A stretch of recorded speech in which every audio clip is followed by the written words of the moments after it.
Our prom. Good evening, peace and blessings. My name is Francis. I use she, they pronouns. We'll get into staff intros in a second, but welcome to our info session on the Urban Agriculture Certificate Program here at Farm School NYC. Please continue to introduce yourselves in the chat. Very farm school style. I want to offer you three grounding breaths. Thank you for doing everything that you had to do to get here tonight. We do not take it lightly.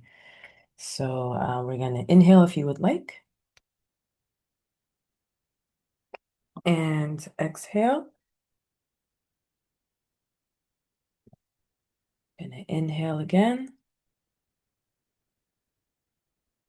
and exhale. And for our last collective breath, inhale and exhale. So again, thank you for being here for our certificate program info session. There is a lot happening in the world, in our general community and in our personal communities. So I would like to call in someone who's recently transitioned, one of my teachers, one of my inspirations, and a lot of folks in the farm school community as well, Masada Shakur. I have a short, very short soundbite that I think will kind of set the tone for tonight, and just for your experience with farm school in general. I think that the only way that we're going to realize freedom, justice, equality, decent living for people is if there's a complete change. Complete change. Everything has got to be turned around, and that's the revolution. Complete change. Okay, that's the clip. We need a complete change. This felt important to share because genocide is happening, a lack of humanity is happening, straight up violence, greed, extraction, capitalism, oppression. Everything is really weighing heavy on us right now. And we at Farm School sincerely believe that we do not need band-aids. We need total, radical, and loving change. So we wanted to bring Asada in. Um, and again, just thank you for everything that you had to do, you and your community, those who are not here, who helped you be here. We want to thank them as well for making sure that you made it tonight. Please continue introducing yourselves. My name is Francis. I use she, they pronouns. Francis, is it just me? It's a little bit hard to hear. How is it, y'all? It's lowered. I will figure out how to fix it. Is this better? Yeah, way better. Way better. Okay, sorry about that, y'all. So I was saying that we are surrounded by genocide, war, grief, a lack of humanity and care, all sorts of systems of oppression, right, weighing down on us. And a lot of what a lot of that created this country, and a lot of that is of course still happening. So it felt really important to me to share this clip of Asada discussing the need for complete change for our revolution. So again, my name is Francis. I use she, they pronouns. I was a student in farm school and I now support with programs. I'm going to pass it to other staff members who are here, and then we're going to get into the agenda, and then we're going to get the party started for real. Thank you for being here. I'm going to pass it to you, Chris. Hey folks, my name is Chris. I use he, him, or they, them pronouns. Excuse me, pronouns. I am currently the Food Justice Foundation's facilitator. Did a lot of curriculum writing the last year. Also leading Food Justice 101 and Food Justice 201, which we'll get into. But I came through farm school in 2018 teaching propagation with Onika, who is the former ED of farm school. And yeah, been here since. Really love teaching farm school students is one of my highlights. Because usually farm school students are very interested in the topics that we're covering. And that's always just a delight to teach people that are interested in learning. Pass it to Bianca. Hey y'all, my name is Bianca. I use they, them pronouns. I support programs also. I help to coordinate classes. And I was also a student. I started in 2017 as a student, and then joined staff in 2022. I always joke that I'm like a super senior because I'm still in class to this day. Never left. So you will see me in class, and also be communicating with me via email a lot throughout the year. And I'll pass it to Francis. Awesome. Thank you. We also want to show love and appreciation to Diami, who is on our programs team and one of our co-directors. We want to give thanks to Claudia, who's our ops co-director, and we want to give thanks to Anne Marie, who is our new interim executive director. And of course, our alumni committee, the ANC. I'm thinking of Claire, Kai, Rose, Yemi, and many others. So shout out to the farm school community.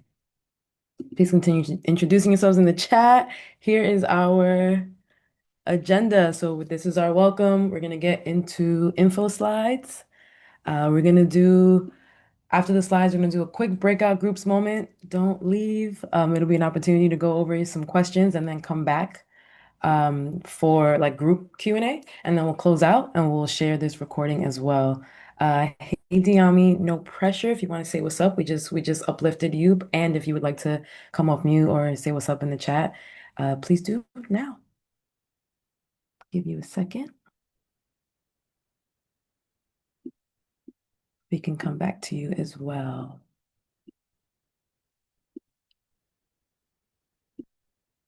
Okay. But you know what?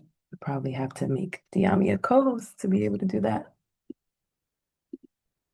Okay. So we'll pass it back to you, Diami, if that's cool. And let's get into our slides, yeah?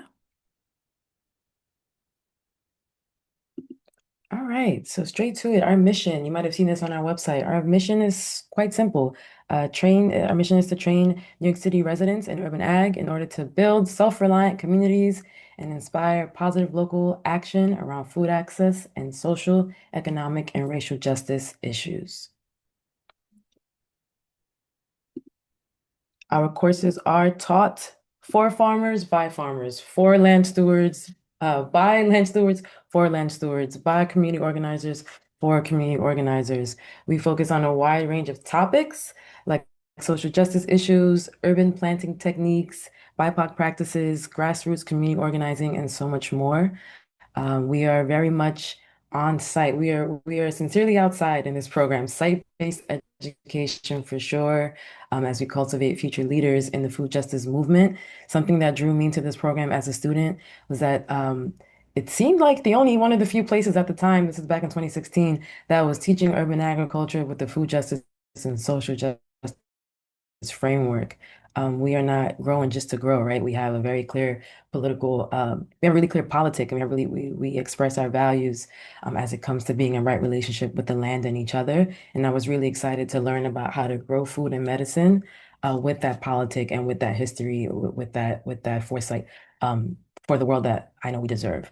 So farm school is very unique in that way, and a lot of folks who come through farm school thankfully take that with them into their food and land projects as well.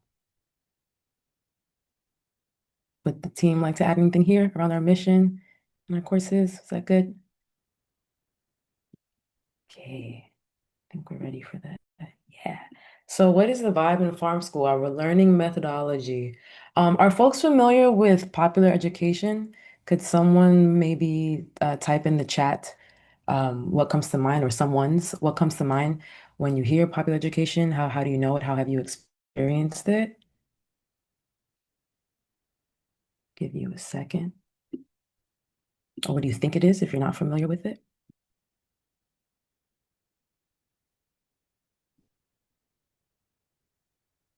Anybody?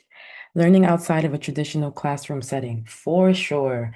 Yep. So a lot of folks come to farm school with a lot of academic trauma, myself included. And farm school has been a really somewhat of a healing space coming out of those really toxic, oppressive learning spaces. So we are opposite of that. Popular education comes out of the Highland Center. And this is the idea, the ethos is that everyone is a student, everyone is a teacher, everyone has valuable experience and information that can be contributed to the space, and we all have a lot to learn from and with each other. It is to a certain extent horizontal learning, and right with that group um, vibe. Of course, there are facilitators in the space, but it is very empowering and includes a lot of perspectives. Very, very popular in community organizing spaces, right? Farm school is very much about whatever happens here is going back into your world, into your families, into your community. So that is our foundation, popular education. We are experiential, right? We're not just taking notes. We're not just like vomiting information into your brain and then expecting you to remember it and then just spew it back to us. We are honoring our nuances, our unique experiences, everything that we're bringing to the space, everything that we're coming with into the space, good or bad.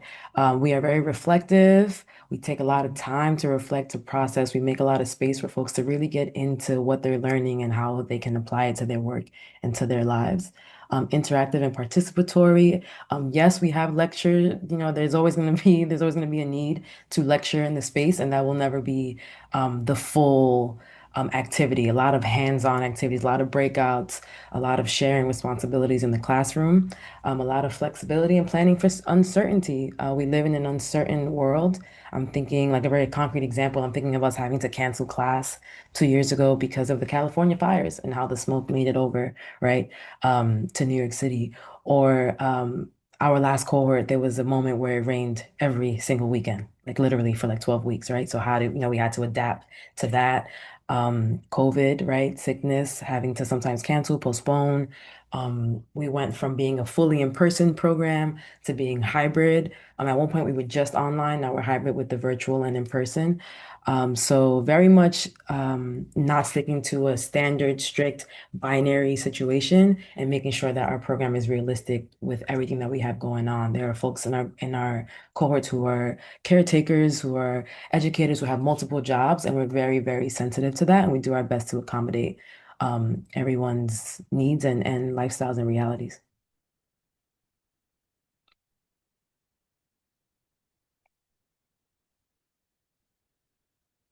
Okay, so some logistics about the program. You've seen online, this is a 2-year hybrid program.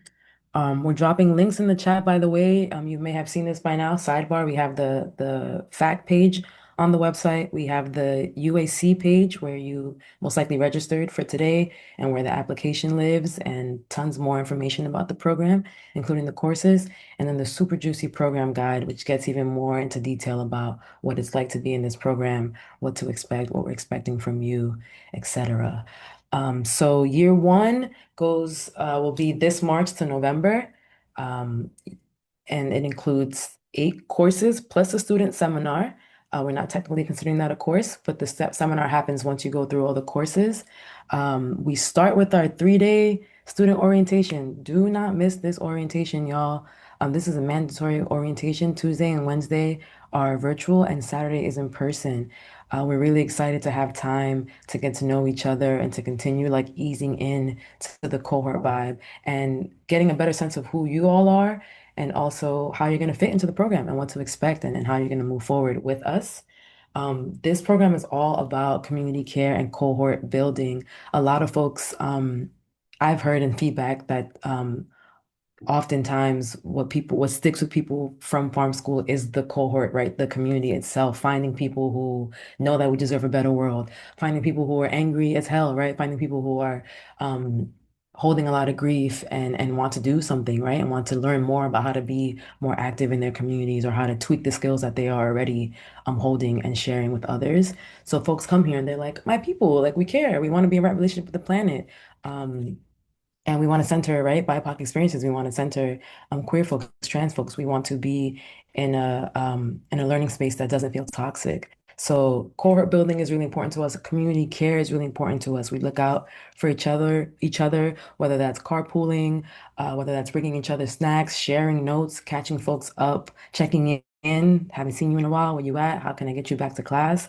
And of course, actual physical health pertaining to COVID care. So we do have a COVID policy, which you might have seen on the fact page, and it is simply that we require testing and masks. The document itself is a bit more detailed. We do provide tests and masks for those who do not have them, and we also thankfully have had students who've been able to donate, whether from their organizations through mutual aid, who've been able to donate those resources to the group. So we can talk more about that another time as well. So year one are those courses, which we'll talk more about in a second. And then year two, pending funding. This does not have a green light just yet, but year two will consist of immersions, land-based immersions. So you go through your courses, and then you go and spend time on the land at a grow site at a food relevant space to get even more hands-on experience than you're getting in the courses. And y'all, we have a doc for questions. I mentioned the Q&A piece in the second half of our time together. Don't hesitate to drop questions in the chat now. We'll collect them. We may answer some now or throughout, but don't hesitate to drop your questions in.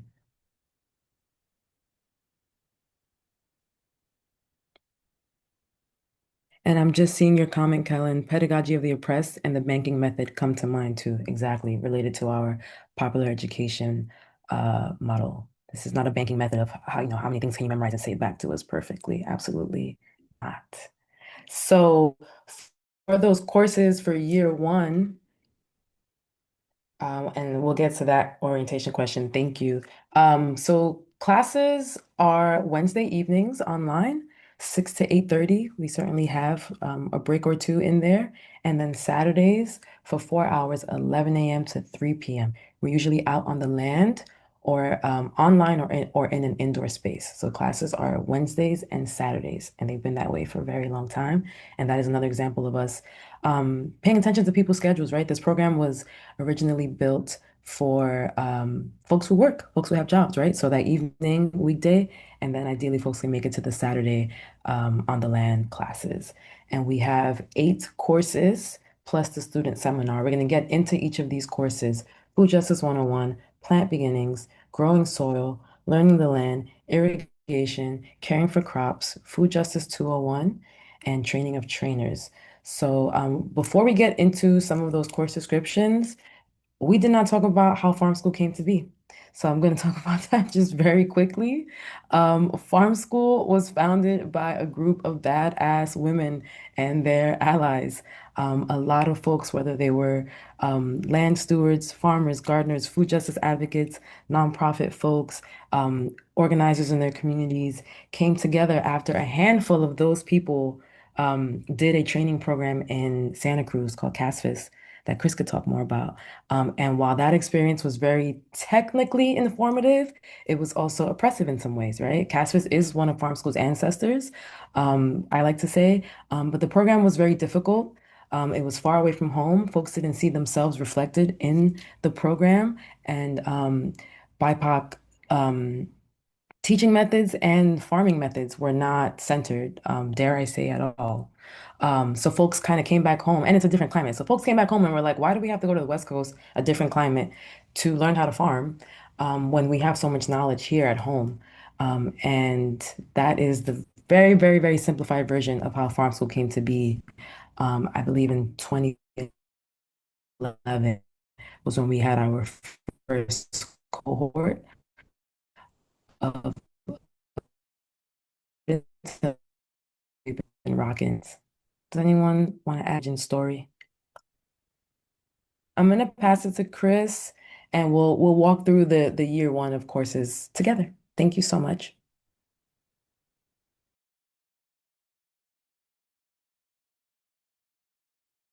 Uh, Thank you, Francis, for grounding us in some of the history of farm school and going through just an overview of the UAC program.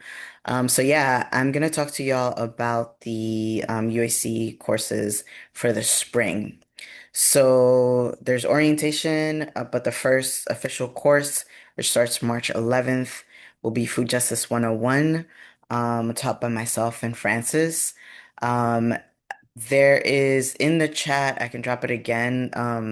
our website with the UAC program page, and you can also take a look there more closely at some of the course descriptions.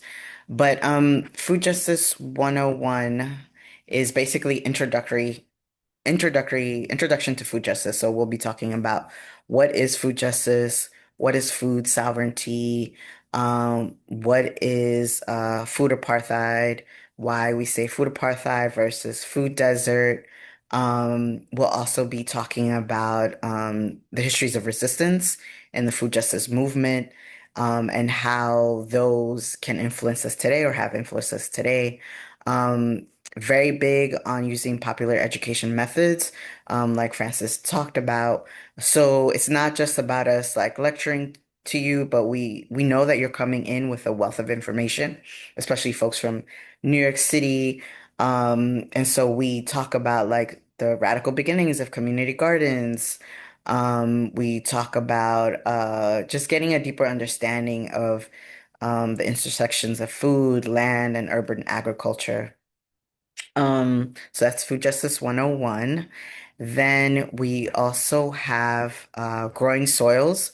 So growing soils, it's foundation, how to have healthy soil is the foundation of how to have happy, healthy plants. So, the facilitators there will be exploring the fundamentals of soil science, soil remediation, what the current conditions are of soil in New York City.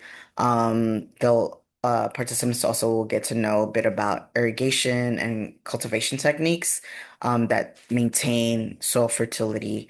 They'll also be covering composting, compost biology. Um, yeah, so that is um, sorry, that's growing soils. I'm just taking a look at this. Just a reminder, right? These are hybrid classes, so there will be three in-person Saturday classes and three virtual on Zoom classes. And then we round up the first part of the spring season with plant beginnings. This is I don't know if folks have seen our previous offerings, propagation and botany, and this is like a combination of the both of them. So you're learning about the different methods of propagation, um, as well as looking into like indigenous ways of knowing, indigenous ways of relating to plants. Um, there's also, I think, last and Bianca, please feel free to like jump in. Um, One of the things that I love about propagation when I taught it was we also included or are very interested in queer botany. And so how our plant can express I guess just a variety. They have variety of what we think of as gender. But I always like to say that, like I'm sure folks have heard, like there's mushrooms that have 20,000 sexes. And I like to say like we don't actually know as humans what these plants are doing. We're sometimes um, framing them in the way that we see ourselves as humans, if that makes sense. So again, I like to see I like to really talk about that a lot about like how nature really is we're part of nature and nature reflects us and we reflect nature because we're part of it. So this like wealth and diversity of sexes, of sexualities can be seen in our plant kin. So that is the spring courses. Folks will get to have like hands-on experience in hoop houses or greenhouses. Folks will be talking with us. I love this picture of Food Justice 101.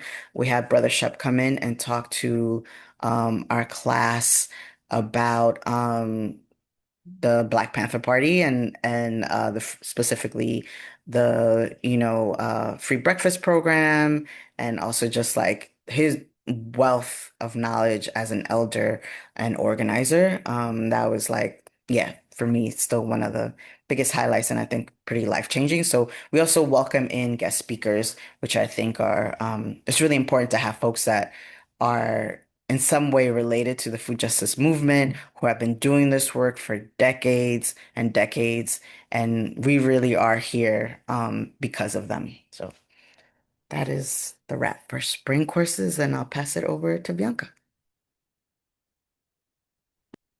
You, Chris.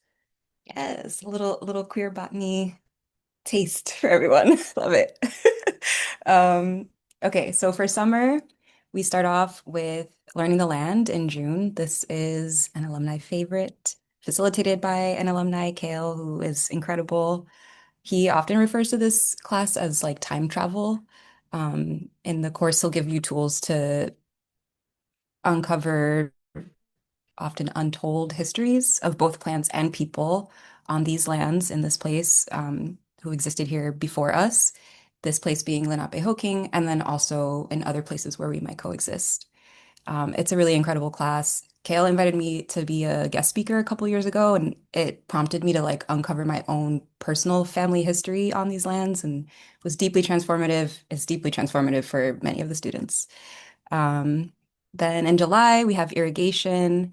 This is all about water. We talk about global water issues, local challenges, go deep into climate resilience strategies.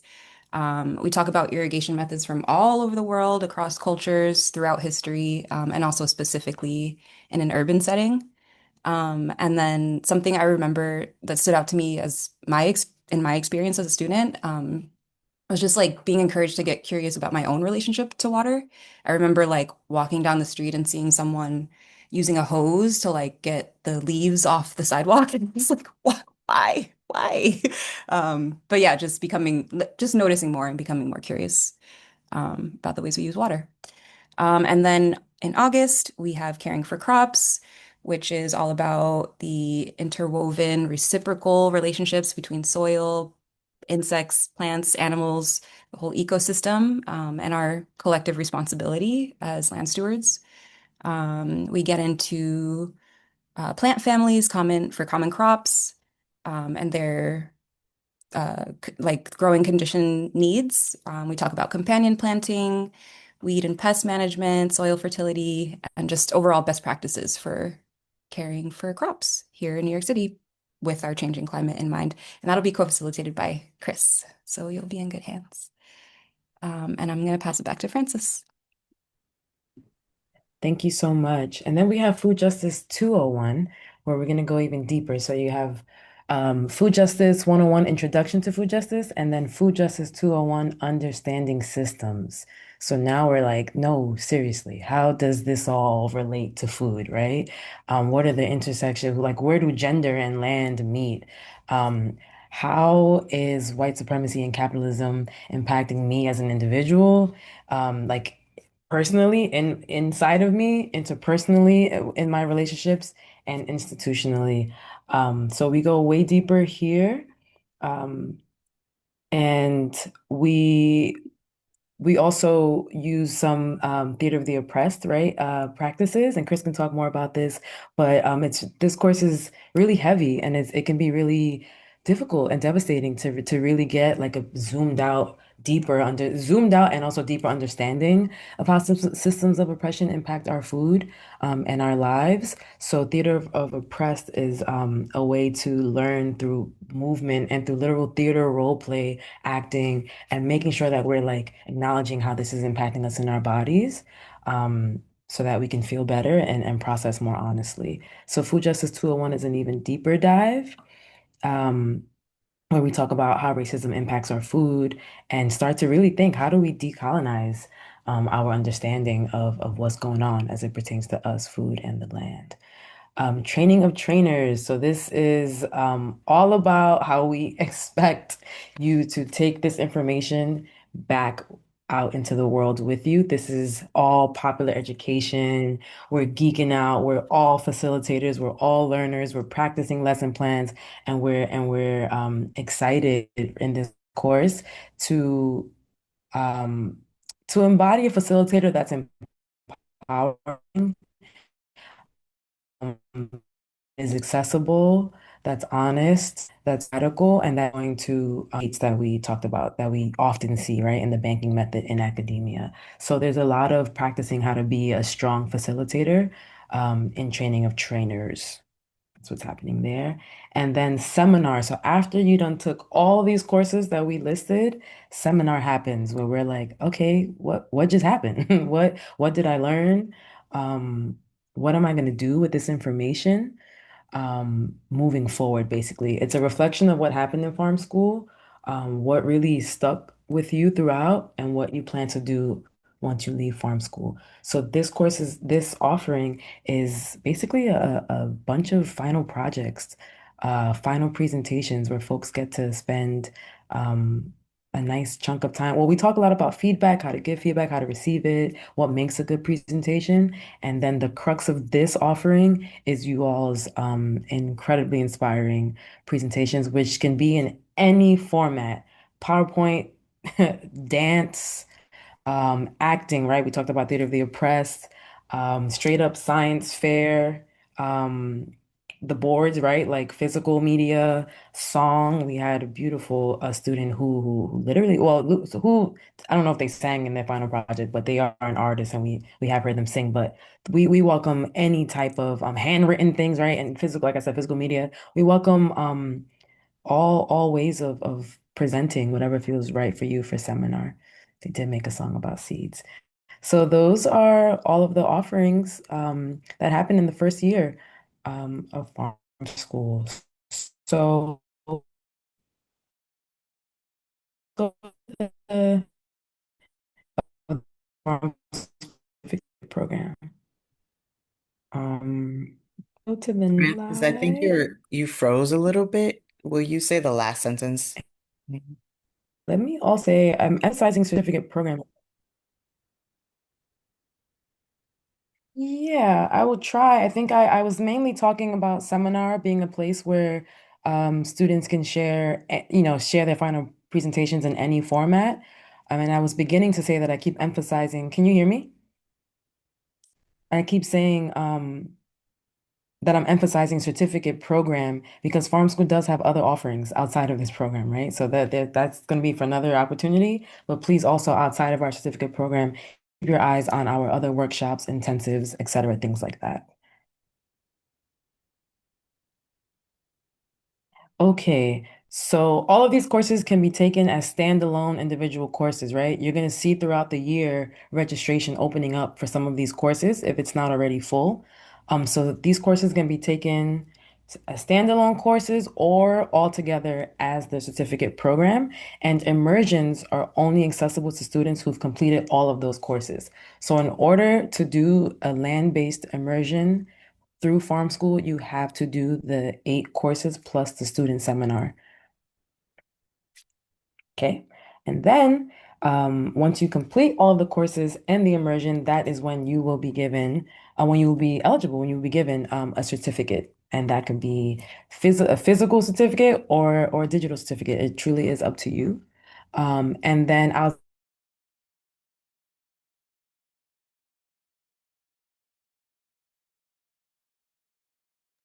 Oh, I think we of the lost you, Francis. certificate, we are Oh, really serious. I'm so sorry, y'all. Maybe I should go off camera. Um, is this better? Can you hear me? yeah, it's good now. Thank you. So, yeah, I was saying that we are really serious about supporting our students and making sure that they have any type of proof showing that they've engaged with us, right, for future community opportunities, work opportunities, volunteer, just moving forward from farm school. So, with or without, regardless of the certificate, know that we will always be here to write you letters of completion for what you've done for the program and also letters of recommendation.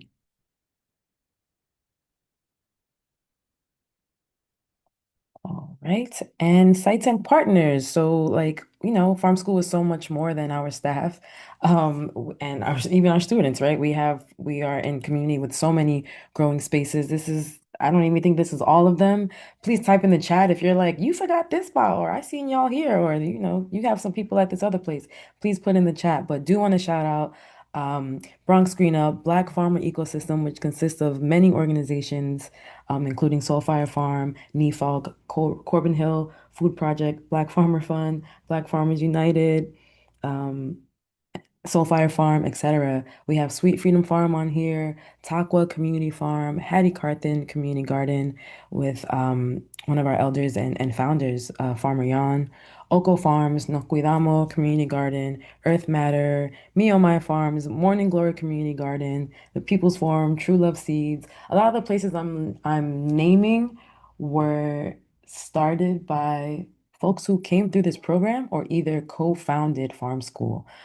So it means a lot to us to be able to visit these places because when farm school started, a lot of these places did not exist. We are in a very different climate than where we were in 2010, 11, 12, 13, 14, 15. So we're so grateful that folks come through farm school and then are able to either manifest these projects or bring, right, our teachings and the community that they join to their work moving forward.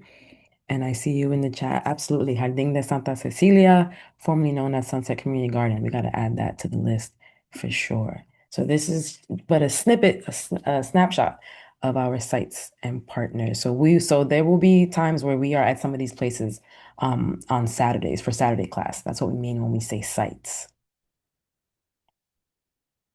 And we share locations and those kinds of details upon registration, primarily for safety reasons. We do not share out our locations. We often say the borough that we'll be in. So continuing on like our partners, our community, farm school students, where are they now? Folks like we kind of just spoke to are running farms and gardens. Folks are working in agriculture abroad, right? Some folks have left the States. Some folks are educators, managing rooftop farms, working in food service and distribution, doing prestigious farm apprenticeships, running or working for edible landscaping companies, working at the botanical gardens, etc. I think it's really important to note that farm school isn't just for land stewards. There are teachers from K through college, right, that want to know how to incorporate this more, or at least be able to bring this kind of information to their communities. There's chefs, there's policy advocacy folks, community organizers, gardeners, lawyers, chefs, caterers, etc. It's really important to acknowledge, right, the broad spectrum of the food system and all of the ways that we interact with it. And farm school is a place where folks, honestly, everything that happens at farm school can be applied to so many different sectors. So we pay attention to that when we're looking at applications and seeing, making sure that we have a broad spectrum of students. And now I'm going to pass it to Bianca to talk a bit about tuition, sliding scale tuition. Thank you. Thanks, Francis. Yeah, so Farm School uses a sliding scale tuition model in an effort to make our program more accessible. Oh, okay. So the full cost is $3,000 or $375 per course. When we say full cost, that's going toward course materials, equitable compensation for facilitators, guest speakers, all of those sites that we visit. And then Farm School fundraises to cover other organizational costs and also to support scholarships. So you'll have the option to make monthly payments as you register for each course, or to make one single payment at the start of the program. I think the due date is March 2nd, Monday, March 2nd, to register. So these would be the prices here for the 10% discount, depending on where on the scale you are. So the Sustainer ticket covers the full cost of participation. Solidarity would cover the full cost for you and one other person. The organizational rate, that's for folks who are supported by an organization or institution with a budget for professional development. Like Francis just mentioned, we have a lot of folks that are coming from other orgs that are looking to like improve their own programs. So that would cover the cost of participation for you and two other folks. This is how we sustain this model. And yeah, the seed tickets are 75% off the full cost and builders are half off.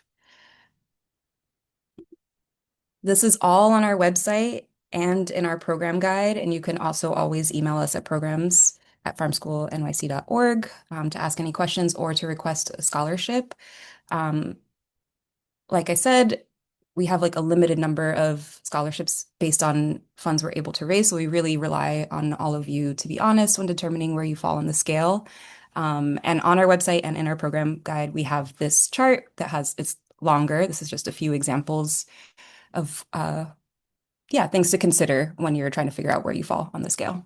So you might consider requesting a scholarship or a seed ticket or a builder ticket if you can't work, if you're receiving public assistance, if you don't have savings or you're on a fixed income. And you might consider a sustainer or solidarity or organizational rate ticket if you have consistent income, you're able to meet your basic needs, you have savings, all of that. You get it. And you can also, again, any questions you have, email at programs@farmschoolnyc.org.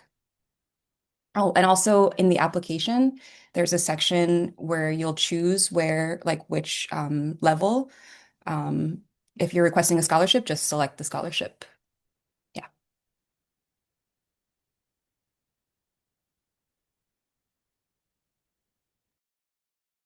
All right, y'all. Thanks, Bianca. I'm gonna walk us through our timeline for applying and the beginning of class. So applications opened about 2 weeks ago, January 12th. Applications are live and are open now. Um, Today we have our info session from 6 to 8. Um, Applications will be closing in 2 weeks on Monday, February 9th at midnight. We will be reviewing those applications on a rolling basis and then send out a notification of acceptance by Monday, February 16th. And then confirmation of acceptance by February 20th. Uh, we have orientation. There was a question about orientation, so we'll have orientation Tuesday and Wednesday, February 24th and 25th. I believe it's 6:30 to 8. Is that right, Francis? 6 to 8:30? 6 to 8:30. Thank you. 6 to 8:30, Tuesday and Wednesday, and then Saturday, I believe that's 11 to 3. Yeah, 11 to 3. Um, So yeah, so please hold those dates. If you're applying, please hold those dates in your calendar ahead of time. And then the deadline to register and to pay is Monday, March 2nd. First class, Food Justice 101 is Wednesday, March 11th. So that is our timeline. We can go to the next slide. How to apply? You can apply through our website. Um, at farmschoolnyc.org /UAC program. Bianca, can you click on it on that? I just want to give y'all a quick glimpse. So this is our UAC program page, and if you scroll down, you hit where it says apply for the UAC program here, and those important dates are also um on that page. And this will send you to a Google Doc. Sorry, Google form, not a Google Doc. Google form, giving you basic information around deadlines, application directions. The first top part of the application is information about yourself, your name, pronouns, how do you identify. All of this demographic information is confidential. We need it for our funders. And then if you keep scrolling down, just yeah, information. How did you hear about us? And then tell us about yourself, right? So we want, in a few sentences, what do you want us to know about you? We really again, like Francis mentioned, want to have a variety of diversity of folks that are attending the program. Really interested in folks like, why did you get interested in this? Are you currently farming? Are you interested in farming or urban agricultural gardening? I want to say that you don't have to be a long-term farmer or urban, gardener. You don't have to be at a place for 10 years. I mean, if you have been, that's great. We'd love to see you here. But also, if you're just starting out, you're welcome to apply, but really tell us why you're interested. We are interested in folks that have some kind of connection to land and land stewardship. But to me, that also means like if you've been displaced from your homeland. Like I was born in Nicaragua, but I want to connect back with the growing practices of indigenous growing practices of the land that saw me, that where I was born, then that's valid. Like that's also something that we're interested in hearing. Like, so wanted to say that. Um, as well as like what are your connections to the community around you, right? Like it's really about what, again, as Francis said in the past about the TOT and the seminar. Seminar is also about like how are you bringing this back to your community? It's not just like having information just to have information, but how are you sharing it out? How are you building community so that we can shift and change the current world that we live in, right? And then we also want to know, like, what do you know about food justice? Please, like, use this time to think critically, right? Like, don't just Google, don't AI. Real people are going to be reading these applications. Like, I know a lot of, cohorts and fellowships they have like AI process the applications. No, no, real people from our community are reading these applications, whether it's former facilitators, lots of alumni are going to be reading the applications, staff, board, and community members. And then there you'll have also like information about, if you keep scrolling down, about the tuition model that Bianca already talked about. And then finally, yeah, making sure that you've read the program guide, making sure that you know what you're getting yourself into, the FAQ, and then our COVID practices. And if there's anything that you have questions about, feel free to put that in that last box. So that is the application. It's not super, super long, but definitely take some time, to intentionally like write these answers. Okay, cool. We can go back to the and again, if you have questions, feel free to hit us up at programs at farmschoolnyc.org, and we'll be dropping these links in the chat. Passing it to Francis, I think. Yeah. Yes, thank you. I've collected those questions. I think we might have shared the wrong link somewhere, so I'm trying to get to the bottom of that, but that's fine. Everything's fine. We're gonna transition into breakout groups, y'all. So please, this is your opportunity to kind of process together. We may as well be in class right now because this is how we get down in person and virtual. But we're gonna go into breakouts for about 7 minutes. Please introduce yourselves, your names, your pronouns. Discuss reflections, what's coming up for you based on the orientation, and maybe share out some questions. Sometimes folks can answer each other's questions. Sometimes it's nice to see what questions you may have in common. And then, excuse me, when we come back from breakouts, we will enable your ability to unmute, and then we will go through some of your questions in the chat or out loud, and then we'll reiterate some things, and that'll be it. Um, is the prompt clear? Are we good? Maybe some thumbs up or letting us know in the chat. If it's not unclear, please also let us know in the chat. Thank you, Alicia and Maya. Excuse me. So we're going into breakout, 7 minutes. Introduce yourselves, share reflections and questions, come back and we'll discuss them. We may not get through all the questions, but we are collecting them. And that's it. We are ready. Thank you.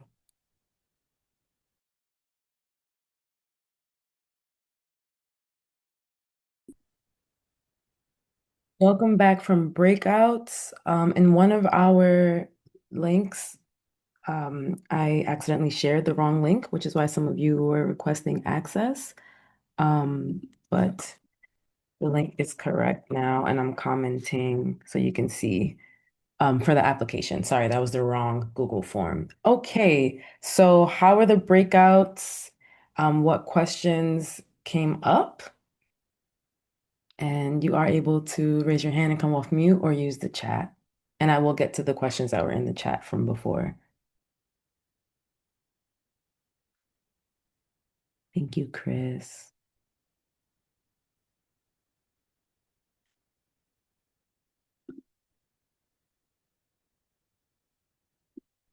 Go for it, Alexandra.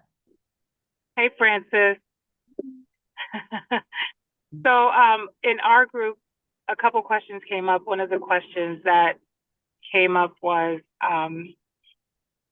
how if you're not if you're not in the certificate program, are you able to take the courses individually, and how often are they offered? Yep. And if So, they're only offered like once a year at the same time, in conjunction with the certificate program? okay, the courses are once a year. So if you miss it one year, you can take it the following year. Um, Courses can be taken as standalone and individually if there's space, right? So we will be opening registration for most of the courses if there are slots. We are going to cap the cohort. Chris mentioned between 25 and 30. So as you all are registering per course, we're paying attention to that and we're seeing, oh, there's actually 5 slots left. We'll open it up so that f 5 more folks can come. Does that answer your question? Yes, thank you. Okay, and There then was another question yeah, if you want me to ask it for my group. I'm sorry. One of our folks was curious to know that if they're not in New York during some of the in-person sessions, are they able to either take other courses or other in-person workshops outside of New York, or are there some sort of makeup courses if they were to miss or need to miss some of those in-person sessions? Thank you. There are no makeup courses or alternatives there are no makeup classes or alternatives to classes.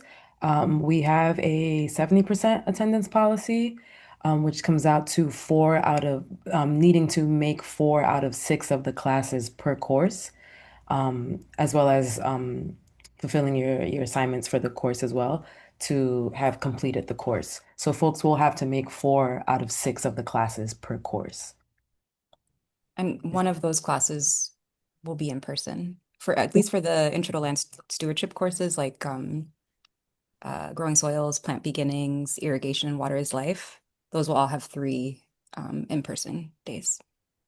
It'll be 3 in-person days, 3 virtual days, and to fulfill the attendance requirement, you need to make 4 of them. So if Bianca's saying there will need, there will need to be at least one in person. If you're only prioritizing the virtual, you'll still need to make one in person to fulfill that requirement.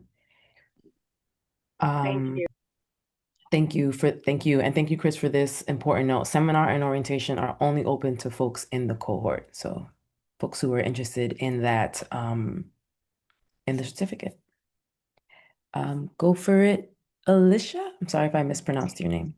No, it's okay. It's Alicia, and thank you guys so much for offering this. Like, it's a beautiful thing. So I just want to share that and the gratitude that it has given me, and just seeing that something out there is available like this.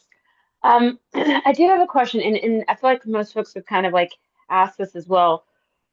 So is this the only core? Is this the only certificate program that's going to be offered? So are you going to finish this whole program and then like do another one? Or let's say like if right now it's really difficult to make the time commitment, will another program run out like this time next year? So you'll have one cohort going and then another, or is it just like you're going to finish this whole and then it's done?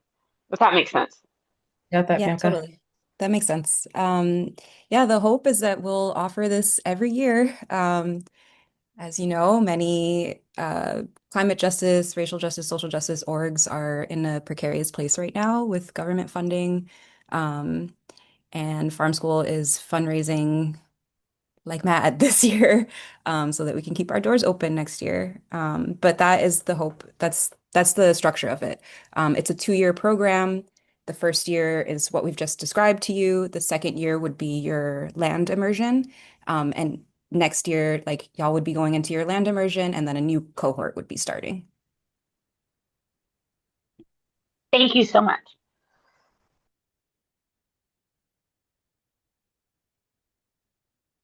I saw the question in the chat about how many people usually apply and how many spots are available. So just want to reiterate, we've had over 200 applications in the past, and we accept 25 to 30 students.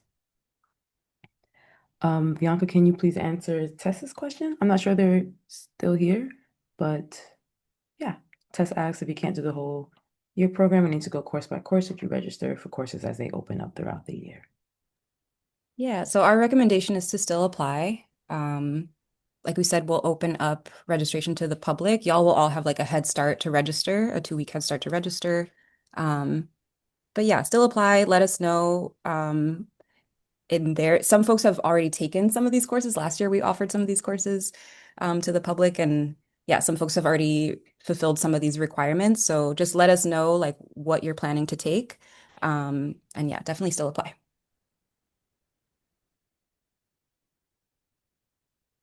You just checking for any raised hands. Can you explain more about the funding piece for 2027 immersions? Like what happens if you can't secure the funding? And would that immersion be another cost in addition to the tuition? Can I pass that to Diami or Bianca? You can take it. Yeah, we are fundraising, um, and yeah, not all the detail, all the details are not figured out yet. Um, but there's a possibility that, we have a lot of partners that also offer like varying lengths of immersions and things like that, that we can always recommend you to and write a recommendation later for you. I'm thinking of folks like Soulfire, Rocksteady. And so yeah, if we're worst comes to worst, we're not able to launch the full certificate program, I imagine that's what we'll do is recommend folks to our partners. But yeah, we're hoping that we will be able to launch next year.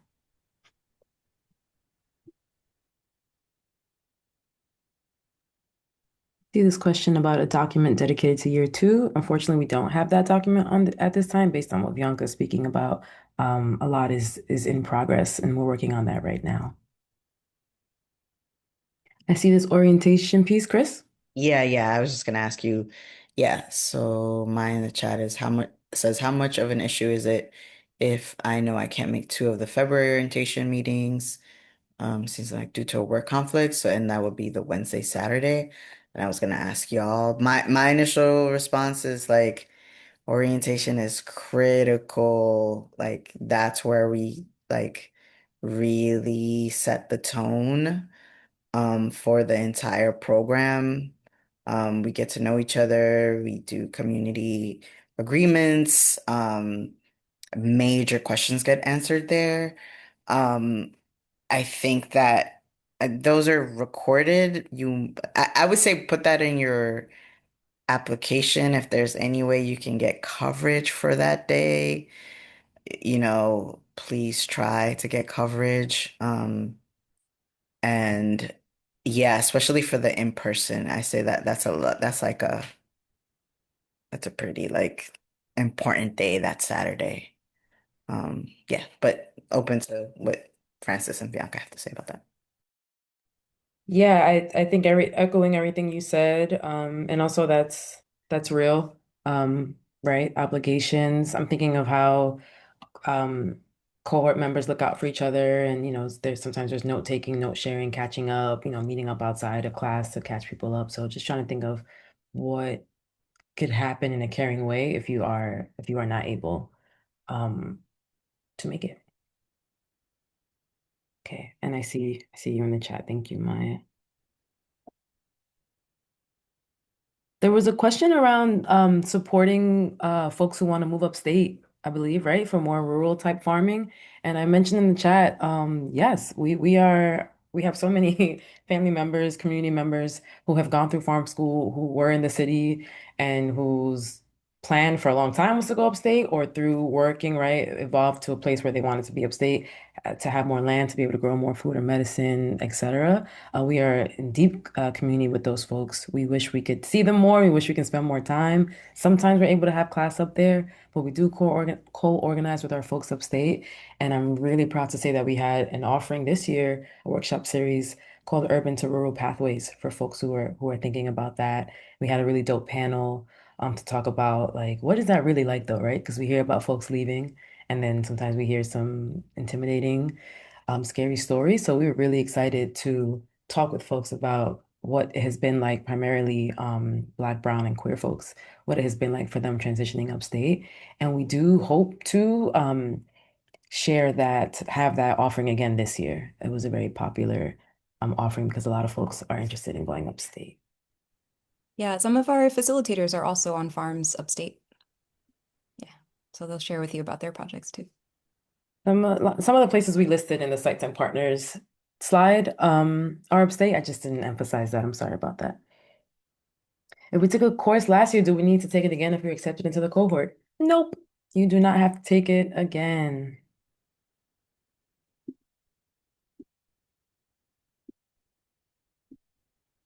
Right?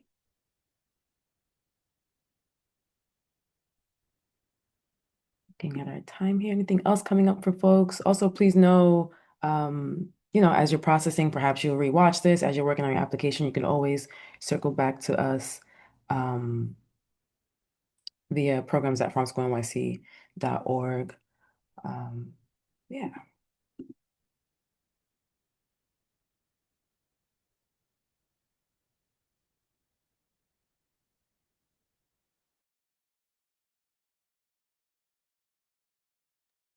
What's up, Alex?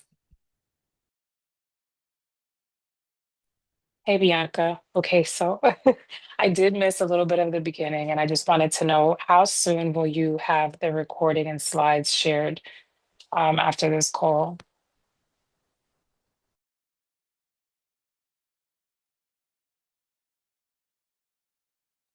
Sorry, I thought Francis was I think Francis is frozen. Um, Tomorrow, I think we should be able to have the link on our website on the UAC program page. We'll probably replace the link where it says like info, like register for info session. So we'll have to watch it.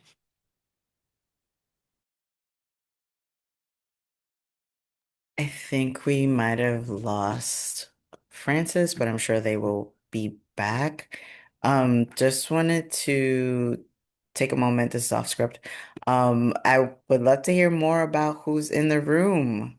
So if you're in, yeah, like take this as an opportunity to share a little bit about y'all. I'm I'm hoping that in your breakout groups you were able to, talk to one another. It's usually less intimidating than speaking in the big space, the big room. But yeah, I see a lot of folks are from Brooklyn. Would love to hear like what are you doing in Brooklyn?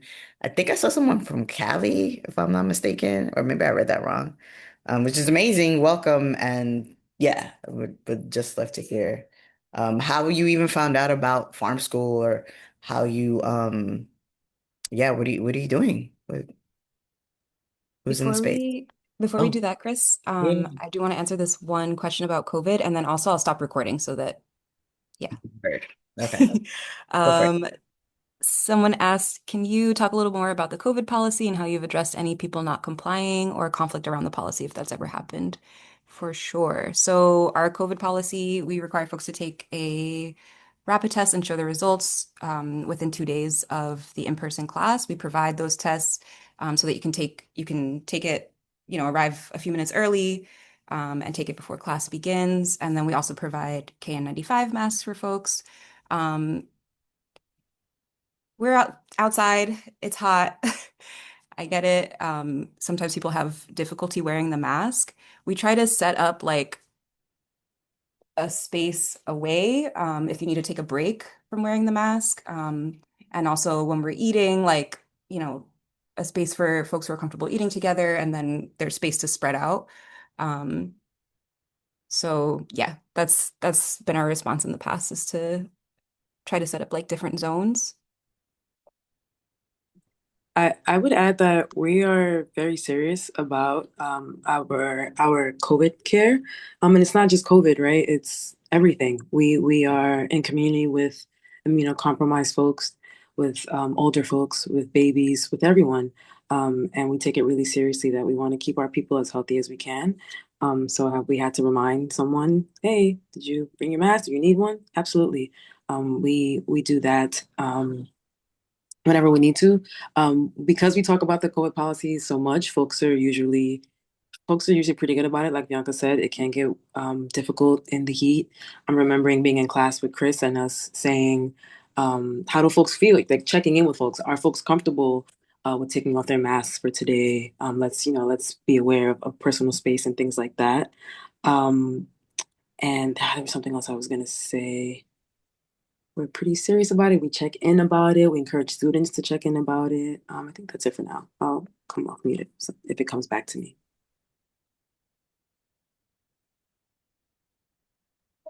Cool beans, yeah. So just circling back, we've been doing a lot of talking. This is usually not the case in any farm school class. It's usually, again, popular education style. So it's you all speaking. So yeah, I would love to hear from anybody, any brave souls out there who want to share a little bit about them. What are y'all doing in Brooklyn, Queens? I don't know where else. Where else did we see? I think I saw somebody from California. I saw Staten Island. Staten Island. Hey. Okay, and Um, goodbye to folks watching the recording. yes. Bye. Thank you.